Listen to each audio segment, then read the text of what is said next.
Assalamualaikum warahmatullahi wabarakatuh. Isang magandang araw at isang mapagpalang araw po sa ating lahat, mga kapatid sa Riling Islam. Napakabilis po ng panahon. Katatapos lamang ng mabiyayang buwan ng Ramadan. Ngayon naman ay napapaloob tayo sa buwan ng Shawwal at mayroon tayong nais na talakayin na isang magandang paksa patungkol sa buwan na ito. قال النبي صلى الله عليه وسلم من صام رمضان ثم أتبعه ستا من شوال كان كصيام الدهر رواه مسلم. Sa malapit nitong kahulugan, sinabi ng propeta sallallahu alaihi wasallam, ang sino mang nag-ayuno ng Ramadan sa buwan ng Ramadan at pagkatapos ay sinundan ito ng 6 na araw sa buwan ng Shawwal, para bang siya ay nag-ayuno sa buong taon. Isa po yan sa kainaman ng pag-aayuno ng 6 na araw sa buwan ng Shawwal. Ngayon, paano tayo mag-aayuno?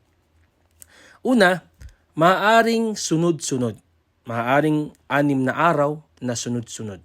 Yun ang pinakamainam.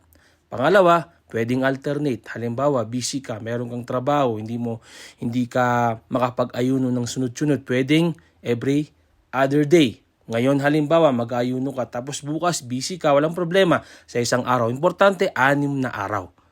Okay? Hindi siya wajib o hindi obligado na kailangan sunod-sunod na 6 na araw. Okay? So, pwede rin halimbawa, sa mga araw ng sunnah, yung pag-aayuno sa Yawmul Ithnin.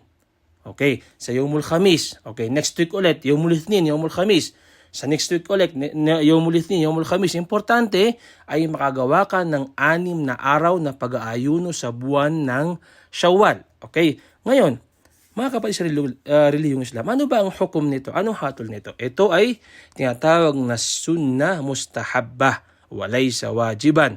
Ito ay sunnah ng propeta Muhammad SAW, kasi minsan meron tayong mga ibang kapatiran na mali ang kanilang pananaw na ito daw ay obligado. Hindi po. Ito po ay sunnah. Kapag kaya mo, gawin mo. Kapag hindi mo kaya, wala kang kasalanan. Pero pag ginawa mo ito, ay meron kang napakalaking gantimpala, which is ito ang tinatawag na para kang nag-ayuno ng isang buong taon. Mga kapatid sa relihiyong Islam, sabi rin ng ating mga ulama, kung meron ka mang mga hindi na kompleto o kaya meron ka mang mga nagawang maliliit na kasalanan sa buwan ng Ramadan, ay maaaring itong maging dahilan para maging ganap yung pag-aayuno mo sa buwan ng Ramadan. So mga kapatid sa relihiyong Islam, 6 na araw lamang po yan. Kung kakayanin natin, subukan po natin, nakayangan natin ng isang buwan, 6 na araw pa kaya.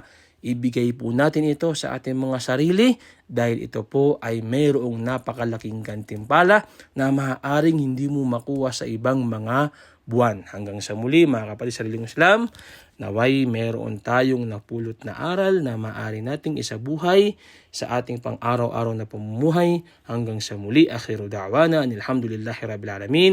Assalamualaikum warahmatullahi wabarakatuh.